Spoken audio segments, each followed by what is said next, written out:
तो हेलो दोस्तों, बेसिकली जो आज का हमारे यहाँ पर वीडियो रहने वाली है वो है दोस्तों यहाँ पर फेलियर ऑफ फाउंडेशन। जो हमारा फुटिंग है जिसके ऊपर हमारी बिल्डिंग की सारी लोड्स वगैरह यहाँ पर आकर के रेस्ट होती हैं या फिर जो भी लोड है वो हमारा यहाँ पर सोइल में ट्रांसमिट करता है, जो ऐसा स्ट्रक्चर है उसे कहा जाता है फाउंडेशन। और बेसिकली ये फाउंडेशन कुछ कारणों की वजह से फेल भी होता है, उसका यहाँ पर फेलियर भी देखने को मिलता है, जिसके कारण हमारा जो घर है, जो बिल्डिंग है वो यहाँ पर कोलैप्स हो सकता है। तो ऐसा कौन सा यहाँ पर हम उसके लिए प्रिकॉशंस यानी कि सावधानियां रख सकते हैं और ऐसा कौन सा रिमीडियल्स यानी कि मेथोडोलॉजी यूज कर सकते हैं ताकि हमारा यहाँ पर फाउंडेशन फेल ना हो। एज अगर आपकी सिविल इंजीनियरिंग की हम बात करें तो ये जरूर सीखना चाहिए और ये जरूर देखना चाहिए कि हम एज अ साइड वर्क में इस चीज़ को कैसे डिक्रीज कर सकते हैं और एज अ साइड वर्क पे हम कैसा डिसीजन ले सकते हैं जो हमारा सोइल का नेचर है या फिर साइड का नेचर है उसके बिहाफ पर। और अगर आप घर बना रहे हो तो आपको जरूर समझना चाहिए कि आप घर बनाते समय जो आपका न्यू है वो किस बेस के ऊपर खड़ा हो रहा है, उसके अंदर ऐसा कौन कौन सा आप यहाँ पर टेक्नोलॉजीज या फिर मेथोडोलॉजीज का यूज करके बना सकते हो ताकि आपका घर लंबे समय तक चल सके। तो चलिए दोस्तों शुरू करते हैं। हमारा यहाँ पर पहला निकल करके आता है अनइक्वल सेटलमेंट ऑफ सब सोइल।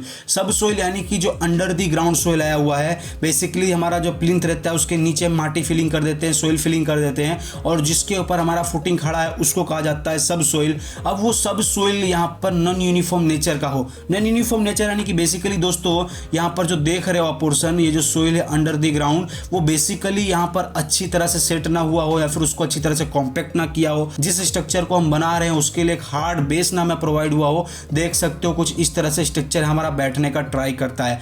तो उसके लिए हम यहाँ पर क्या कर सकते हैं, उसके लिए हम एक यहाँ पर हार्ड बेस क्रिएट कर सकते हैं बाय यूजिंग ऑफ ग्रेवल या फिर बाय यूजिंग ऑफ मुर्रम। बेसिकली ऐसे मटीरियल से यानी कि जो पत्थर से इनको बिछाने से हमारा यहाँ पर एक अच्छी तरह से बेस क्रिएट होता है। उसके ऊपर अगर हम कोई भी स्ट्रक्चर को बनाते हैं तो हमारा यहाँ पर स्ट्रक्चर अच्छी तरह से स्टेबल खड़ा रहता है, क्योंकि नीचे में एक अच्छा क्या हुआ, एक बेस मिल गया, एक हार्ड बेस मिल गया, जिसके कारण जो लोड्स वगैरह डिस्ट्रीब्यूट होंगे वो पहले इन पर डिस्ट्रीब्यूट होंगे। तो इसलिए इसको यहाँ पर क्रिएट किया जाता है। इसकी वजह से हमारा जो नॉन यूनिफॉर्म सोइल का जो नेचर है वो डिक्रीज होता है और हमारा स्ट्रक्चर अच्छी तरह से खड़ा होता है। अगर ऐसा कोई भी आप फाउंडेशन बना रहे हो, अगर आपकी यहाँ पर देखें जो बिल्डिंग की जो बेस है जिसके अंदर हमें जो बेरिंग कैपेसिटी चाहिए वो लूज है, दब रही हो सोइल, तो उस जगह पर आप इस तरह से पत्थर से वगैरह लोग ब्रिक का भी टुकड़ा यूज़ करते हैं और ग्रेवल का भी यूज़ किया जाता है, यहाँ पर स्टोन्स का भी यूज़ किया जाता है। तो इसको बिछाने से हमें एक हार्ड स्पेस यानी कि हार्ड एक बेस क्रिएट होता है जिसके ऊपर हम कोई भी स्ट्रक्चर्स वगैरह इजीली बना सकते हैं। अब आगे की ओर देखिए तो आगे हमारा आता है यहाँ पर अनइक्वल लोड डिस्ट्रीब्यूशन कह सकते हो। बेसिकली अनइक्वल लोड डिस्ट्रीब्यूशन यानी कि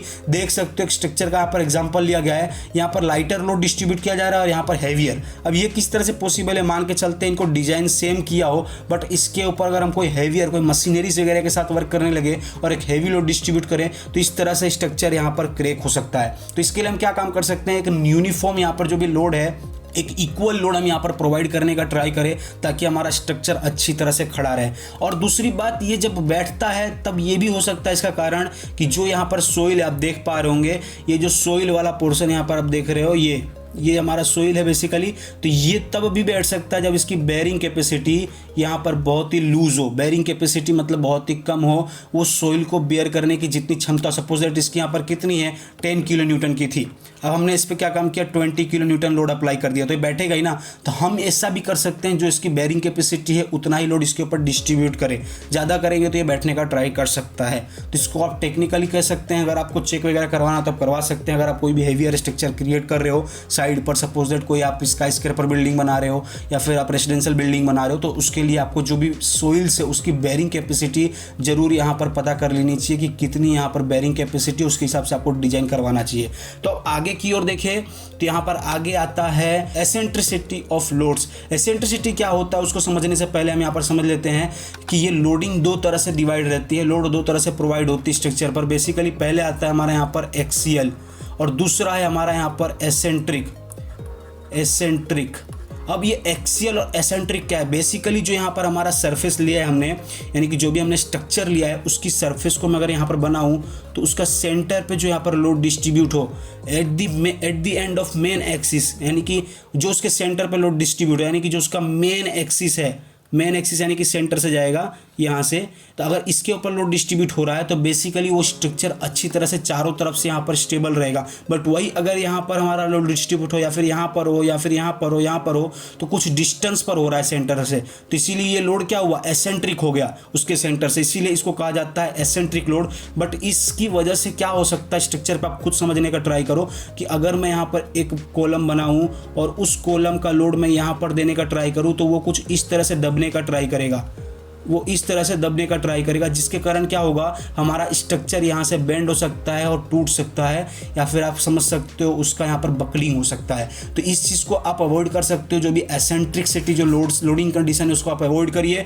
बेसिकली ट्राई करिए कि जो भी आपका लोडिंग कंडीशन वो एक्सियल, जो भी उसका मेन एक्सिस है ऑब्जेक्ट का, उसके ऊपर डिस्ट्रीब्यूट करने का ट्राई करें। अब आगे की ओर देखें तो आगे आता है हमारा यहाँ पर unequal settlement of masonry. Unequal settlement of masonry ये तब लिया जाता है जैसे कि पहले के समय में ब्रिक मेसनरीज के फाउंडेशन वगैरह क्रिएट किए जाते थे। आप देख सकते हो यहाँ पर इमेज की मदद से जो भी यहाँ पर फाउंडेशन है वो ब्रिक की मदद से बनाया गया है, स्टेप वाइज स्टेप दिख रहा होगा आपको। बट ये इसके अंदर जो प्रॉब्लम्स वगैरह क्रिएट होती थी वो मोटार जो यूज़ किया जाता है मसाला, उसका अच्छी तरह से एक स्ट्रेंथ ना हो, उसका एक प्रॉपर मिक्सचर ना हो। देख सकते हो जो मोटार है इसका जो मिक्सचर है, अगर मैं आपको देसी भाषा में कहूँ तो इसका आप मिक्सचर एक हलवे की तरह रख सकते हो, ना कि एक रगड़े की तरह। रगड़ा और हलवा में फ़र्क कितना है, आपने देखा होगा, रगड़ा में पानी का कंटेंट ज़्यादा होता है और हलवे में जो भी पार्टिकल्स वगैरह है वो मिक्स रहते हैं, अच्छी तरह से एक दूसरे को पकड़ के रखते हैं, उनका जैसे शेप देना चाहे तो हम दे सकते हैं।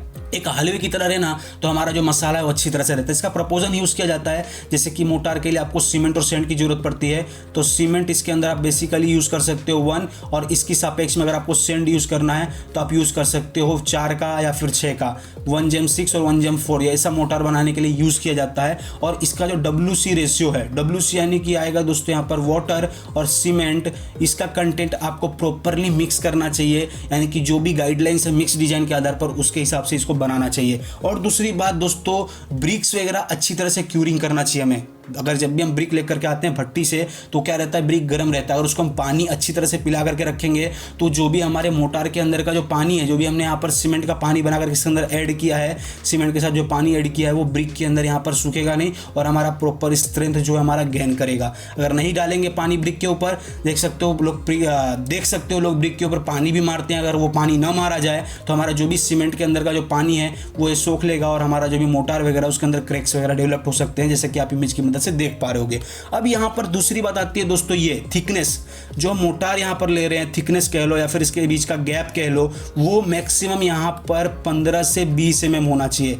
यहाँ पर 10 से 16 mm बताया है अब, बट आप 20 mm तक जा सकते हो। इसका ये कारण है दोस्तों, जो इसके अंदर का मोटार है दोनों ब्रिक के पास अच्छी तरह से जॉइंट होना चाहिए, क्योंकि अगर आप ज़्यादा मोटा गैप कर दोगे तो मोटार के अंदर जो हीट ऑफ हाइड्रेशन की वजह से क्रैक्स वगैरह डेवलप होंगी, तो जब अगर उसके ऊपर लोड वगैरह आएगा तो वो बीच में से यहाँ पर क्रैक वगैरह डेवलप हो सकती हैं, उनके ऊपर क्रैक्स वगैरह आ सकता है। इसके बीच का जो गैप है उसको भी यूनिफॉर्म आपको रखना चाहिए, ये खास आप ध्यान रखिए। इसके बाद आगे की ओर देखें तो आगे हमारा यहाँ पर आता है restricting the height of masonry to 1 metre per day. ये खास ध्यान रखिए, कोई भी स्ट्रक्चर में ऐसा नहीं बोल रहा हूँ कि फेलियर होने का ही कारण आप फुटिंग में ध्यान रखिए। अगर आप ऊपर भी ब्रिक वर्क करवा रहे हो, कहीं पर भी ब्रिक वर्क करवा रहे हो, तो जो ये वॉल की हाइट है वो हाइट आपकी 1 मीटर कह लो या फिर 1.5 मीटर कह लो, और मैक्स टू मैक्स 2 मीटर से ज़्यादा तो नहीं लेनी चाहिए। बट मेरे हिसाब से 1.5 मीटर पर आपका सील लेवल आ जाता है। सील लेवल यानी कि दोस्तों जो भी आपकी खिड़की है, यानी कि यहाँ पर मैं अगर आपको समझाना चाहूँ कि जैसे कि दीवार हो गया, अब हमें यहाँ पर खिड़की प्रोवाइड करनी है, तो जो इसका बेस है यहाँ तक हमने दीवार बना लिया, तो जो ये पोर्शन है इसको कहा जाता है दोस्तों यहाँ पर seal level. Seal level basically इसलिए प्रोवाइड किया जाता है जो ऊपर का हम ब्रिक वर्क करने वाले हैं, ये भी तो हमारा दीवार ही होगा ना, जो ऊपर का हम ब्रिक वर्क करने वाले हैं वो सारा लोड इसके ऊपर आए, और इसके ऊपर अगर वो लोड सारा डायरेक्टली आएगा तो इसके अंदर क्रैक्स वगैरह डेवलप हो सकते हैं दीवार के अंदर। तो अगर हम यहाँ पर एक कॉन्क्रीट का यहाँ पर बेंड प्रोवाइड कर दें, जिसे सील बेंड कहा जाता है, कॉन्क्रीट का हम यहाँ पर एक बेंड प्रोवाइड कर दें, तो वो सारा लोड इसके ऊपर डिस्ट्रीब्यूट होता है। तो देख सकते हो इस तरह से सील बेंड है वो प्रोवाइड किया जाता है। तो आप भी खास अपनी स्ट्रक्चर में प्रोवाइड करवाइए। मैंने जनरली देखा है बहुत जगह पर इस चीज़ को प्रोवाइड नहीं किया जाता, शायद मटेरियल बचाने का पर्पस हो सकता है, या फिर आप समझ सकते हो लोगों को पता नहीं रहता। बट अगर इस चीज़ को प्रोवाइड करते हैं तो मेरे हिसाब से आपका जो भी स्ट्रक्चर है वो अच्छी तरह से आपकी उसकी लाइफ इंक्रीज हो सकती है, उसका ड्यूरेबिलिटी है वो यहाँ पर इंक्रीज हो सकता है। तो आप इस चीज़ को ध्यान रखिए और प्रोवाइड करवाइए। और इसके बाद आगे की ओर देखें तो आगे आता है दोस्तों हमारा यहाँ पर most important part, curing. Curing यानी दोस्तों बेसिकली स्ट्रक्चर को पानी देना। जी हाँ दोस्तों, क्यूरिंग यानी स्ट्रक्चर को पानी देना। बेसिकली हम जो भी कंस्ट्रक्शन वर्क कर रहे हैं, एज अ ब्रिक वर्क नहीं कह रहा हूँ, कॉलम बना रहे हो, फुटिंग बना रहे हो, स्लैब बना रहे हो, कुछ भी बना रहे हो, उसको पानी तो दो। एटलीस्ट आपको 4 टाइम पानी देना चाहिए। मॉर्निंग में ले लो, आफ्टरनून में ले लो, इवनिंग में ले लो, नाइट में ले लो। नाइट से पहले यानी कि 8 बजे आप दे सकते हो। तो ये आप दे सकते हो पानी। इससे पानी देने से क्या होगा, जो उसके अंदर का सीमेंट का कंटेंट है, सीमेंट में सबसे ज़्यादा पाया जाता है लाइम। लाइम की बात करें तो उसके अंदर 60 to 70% पाया जाता है दोस्तों, तो हमारे यहाँ पर लाइम। अब लाइम की बात करूँ तो लाइम में होता है हीट ऑफ हाइड्रेशन। अगर हम सीमेंट में देखें जो लाइम का कंटेंट है, अगर 60 to 70% है तो उसमें हीट ऑफ हाइड्रेशन ज़्यादा होगा। क्योंकि आप कभी भी चूने की पुताई किए होंगे घर पे, तो उसके अंदर आपने पानी ऐड किया होगा उसको पतला करने के लिए, पेस्ट फॉर्म में लाने के लिए। जब उसके अंदर पानी ऐड करते हैं तो सबसे ज़्यादा क्या निकलता है, हीट निकलता है, गर्मी निकलती है। तो गर्मी के कारण उसके अंदर देख सकते हो, अगर ज़्यादा गर्मी होगी, अगर उसको हम पानी देंगे तो क्या होगा, इसको फटने का कंडीशन आ सकता है, दीवार वगैरह फट सकती हैं। तो आप कोई भी स्ट्रक्चर लो तो उसको एटलीस्ट आप क्यूरिंग करो। मैक्स टू मैक्स आपको प्रॉपर 4 टाइम तो 10 डेज तो करना ही चाहिए क्यूरिंग। चाहे अगर आप कोड के हिसाब से चलना चाहे तो आप 28 डेज क्यूरिंग करें तो स्ट्रक्चर को अच्छी तरह से एक स्ट्रेंथ प्राप्त हो सकता है, गुड लाइफ ऑफ एक स्ट्रक्चर खड़ा हो सकता है। तो आपको ये ध्यान देना चाहिए। आगे की ओर देखें तो दोस्तों हमारे यहाँ पर आता है सब सोइल मॉइस्चर मूवमेंट, यानी कि जो भी सोइल है उसके अंदर मॉइस्चर मूवमेंट होना, यानी कि पानी की मूवमेंट देखना। वो तब होता है दोस्तों, ये बेसिकली देखा जाए तो ये वाला पोर्शन आपको ब्लैक कॉटन सोइल में देखने को मिलेगा। ब्लैक कॉटन सोइल में ज़्यादातर होता है, या फिर आप कह लो क्लेई सोइल हो गया हमारा, उसके अंदर भी देखने को मिलता है। इससे क्या होता है, जो भी हमारा वाटर कंटेंट है वो डिक्रीज हो जाता है, जिसकी वजह से हमारा यहाँ पर समर सीजन में जो भी सोइल्स वगैरह हैं वो यहाँ पर ये क्रैक्स वगैरह डेवलप होना चालू करते हैं। ये क्रैक होगा तो क्या होगा, अब इसके ऊपर हम कोई भी स्ट्रक्चर खड़ा कर लें, ये इस क्रैक के कारण बैठने का ही ट्राई करेगा। तो हम ऐसा कर सकते हैं इसकी जगह पर कि हमारा जो भी यहाँ पर स्ट्रक्चर है उसका हम यहाँ पर अच्छी तरह से सोइल का स्टेबिलाइजेशन करके बनाए। सोइल का स्टेबिलाइजेशन क्या होता है, इसको हम किस तरह से ब्लैक कॉटन सोइल में हम कोई भी स्ट्रक्चर को बना सकते हैं, तो मैंने इसके ऊपर ऑलरेडी एक वीडियो लिया है, ब्लैक कॉटन सोइल के अंदर में किस तरह से फाउंडेशन फेल होता है और कैसे रोक सकते हैं। आप चाहो तो उसको जा करके देख सकते हो, यहाँ पर आई बटन में वो वीडियो मिल जाएगी। और दूसरी बात ये आता है, दूसरा प्रॉब्लम स्वेलिंग का। स्वेलिंग की बात करें तो ये पानी के कारण जो सोइल फूल जाता है और जो पानी यहाँ पर अपलिफ्ट प्रेशर क्रिएट करता है फाउंडेशन पर, जिसके कारण यहाँ पर स्ट्रक्चर्स वगैरह फेल हो सकते हैं। तो इस चीज़ को रोकने के लिए हमें क्या काम करना चाहिए, हमारा जो फुटिंग है, फुटिंग का डिजाइन चेंज करके हमें यहाँ पर इस फुटिंग को राफ्ट फाउंडेशन लेना चाहिए। राफ्ट में क्या रहता है, इसको मेट फाउंडेशन के भी नाम से जानते हैं। राफ्ट फाउंडेशन बेसिकली ऐसा फाउंडेशन है जो सारे कॉलम का एक पार्ट बनता है, फुटिंग का ये एक पार्ट बनाया जाता है, ताकि इसका जो भी लोड्स वगैरह है वो सब पर यहाँ पर स्प्रेड हो। सब पर स्प्रेड होगा तो कम से कम जो भी लोड है हमारा वो सोइल में डिस्ट्रीब्यूट होगा। और दूसरी बात हम कर सकते हैं, इसके नीचे मुर्रम्स वगैरह का यूज़ कर सकते हैं, रबल वगैरह का यूज़ कर सकते हैं, सोलिंग का प्रक्रिया करा सकते हैं, ताकि हमारा और एक हार्ड बेस नीचे क्रिएट हो और अच्छी तरह से लोड वगैरह डिस्ट्रीब्यूट हो। और इसके बाद देखें तो हम पाइल फाउंडेशन ले सकते हैं। पाइल फाउंडेशन में अंडररिम पाइल का यूज खास तरह से होता है, क्योंकि इसके अंदर का जो ये बल्ब वगैरह है, ये जो बल्ब वाला पोर्शन है, ये बल्ब वाला पोर्शन जो भी लोडिंग कंडीशन है वो अच्छी तरह से सोइल में डिस्ट्रीब्यूट करता है, सोइल को पकड़े रखने का काम करता है, जिसके कारण ये ब्लैक कॉटन सोइल में बहुत ही कारगर और बहुत ही अच्छा स्ट्रक्चर माना जाता है। अगर हमें हैवी स्ट्रक्चर क्रिएट करना हो तो ब्लैक कॉटन सोइल के लिए तो आप इसका भी यूज कर सकते हो, पाइल फाउंडेशन का। तो इस तरह से है हमारा यहाँ पर मॉइस्चर कंटेंट, अगर सब सोइल में जो मॉइस्चर मूवमेंट होता है उसको कैसे हम डिक्रीज कर सकते हैं, और इसके बाद उसके अंदर हम कैसे स्ट्रक्चर्स वगैरह यहाँ पर क्रिएट कर सकते हैं। तो इसमें अगर हम देखें तो अभी हम शायद आगे का जो टॉपिक्स वगैरह है वो नहीं लेते हैं, उसको लेंगे नेक्स्ट में, यानी कि हमारा नेक्स्ट वीडियो जो आएगा उसके अंदर। बेसिकली वीडियो ज़्यादा लंबी भी बन सकती है। अब मिलते हैं नेक्स्ट वीडियो में। इसके रिलेटेड में अगर आपको थोड़ा भी डाउट है, फिर कोई भी डाउट क्रिएट होता हो तो आप डेफिनेटली मुझे कमेंट करिए, मैं कमेंट को रीड करूँगा और उसको सॉल्व करने का ट्राई करूँगा। और इसकी जो भी पीपीटीज वगैरह, ऐसा नहीं कि नहीं है, इसकी थियोरेटिकल पीपीटीज की बात करूँ तो मैंने ऑलरेडी बना रखी है।